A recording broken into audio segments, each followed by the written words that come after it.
A'udzubillahi minasyaitonirrajim. Bismillahirrahmanirrahim. Assalamualaikum warahmatullahi wabarakatuh. Bismillahirrahmanirrahim. Alhamdulillahirabbil alamin.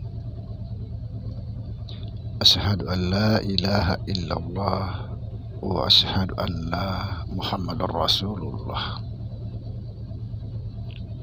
Allahumma la ilaha illa antal awalu wal akhiru wa antal batinu wassahiru.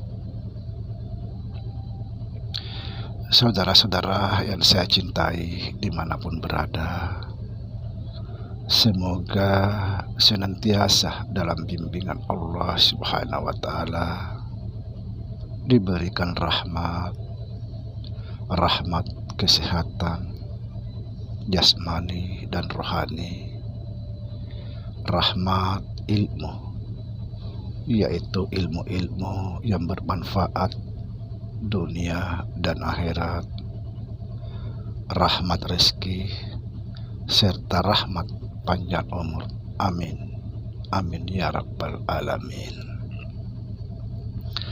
Saudara, pada kesempatan kali ini kita akan membahas tentang mati sebelum mati. Subhanallah. Kita seringkali mendengar dari ulama-ulama tasawuf yang mengatakan, matikan dirimu sebelum mati. Matikan dirimu sebelum mati. Bagaimana cara mematikan diri sebelum mati? Dan apa yang harus dimatikan?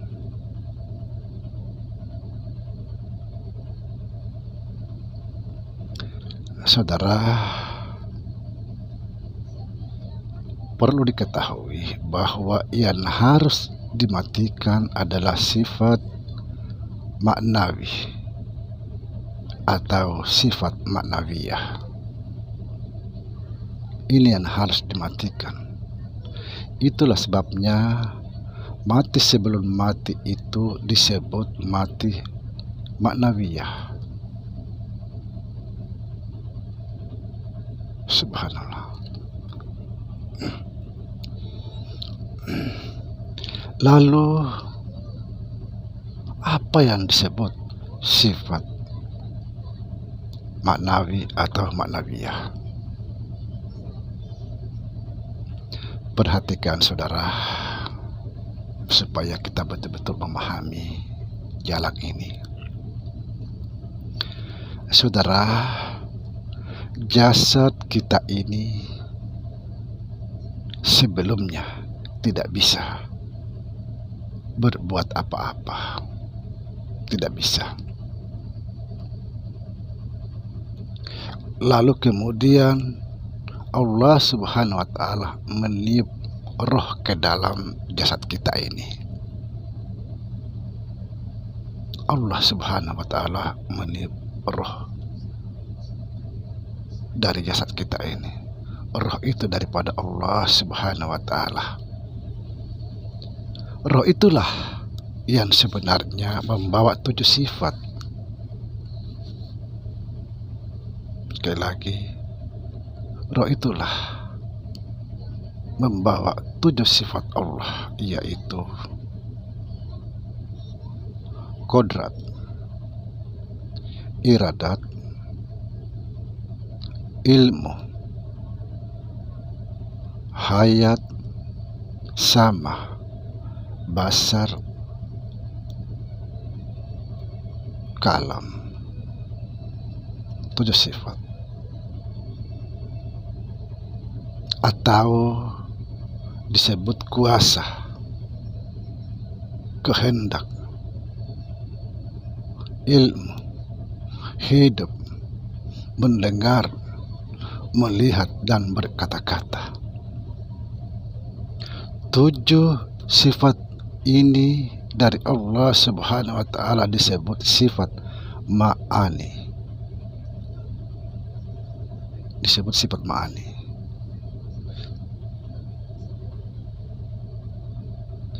Tetapi pada kita disebut sifat maknawi atau maknawiyah.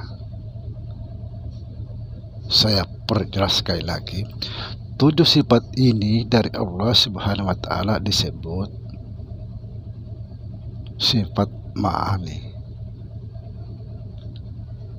Tetapi tujuh sifat ini pada kita disebut sifat maknawiyah. Inilah yang harus kita matikan, sifat maknawiyah.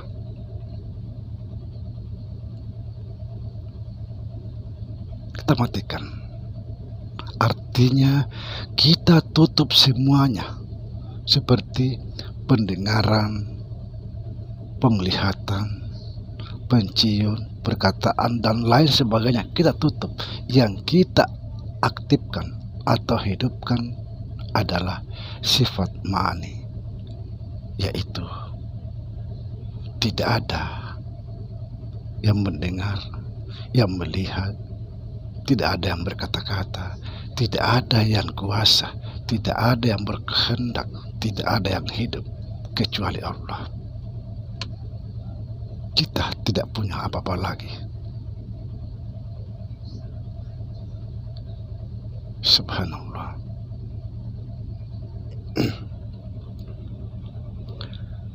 Kita matikan sifat maknawiyah yang ada pada diri kita. Artinya apa? Kenapa kita suruh matikan itu? Artinya jangan lagi merasa mendengar, melihat, berkata-kata, dan lain sebagainya. Jangan mengambil haknya Allah yang tadi itu disebut sifat ma'ani. Itu adalah hak Allah.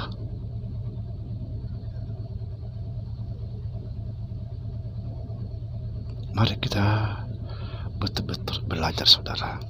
Jadi kesimpulannya di sini, saudara, atau ringkasnya, jangan pernah lagi merasa ada. Ini kesimpulannya, supaya kita tidak bingung. Kesimpulannya, jangan pernah merasa ada. Jangan mengambil haknya Allah. Artinya jangan merasa aku yang berbuat, aku yang melihat, aku yang mendengar. Jangan.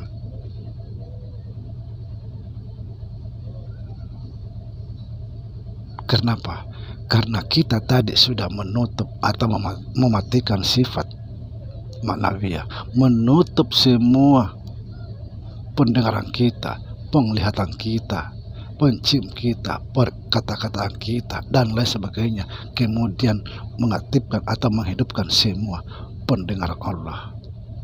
Jadi tidak ada lagi kita, karena kita sudah mati atau ditutup. Yang aktif hanyalah semua milik Allah Subhanahu wa Ta'ala. Sekali lagi ringkasnya, jangan pernah merasa ada.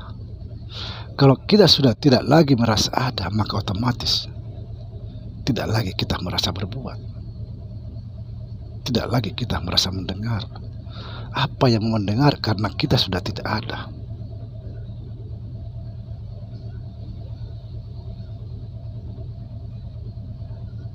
Itulah sudah saya katakan, paling bernilainya hidup saat-saat apabila kita tidak lagi menemukan diri kita.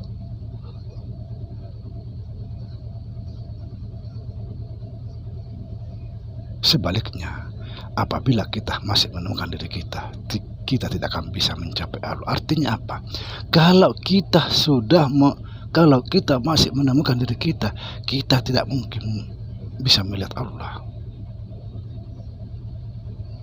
Tapi kalau kita mentiadakan diri kita, menfanakan diri kita, memusnahkan diri kita, maka tidak ada lagi yang terlihat kecuali Allah Subhanahu wa Ta'ala.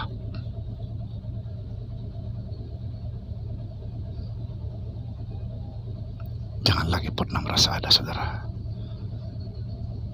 Sebab kesombongan terbesar apabila kita selalu merasa ada. Demikian, saudara. Assalamualaikum warahmatullahi wabarakatuh.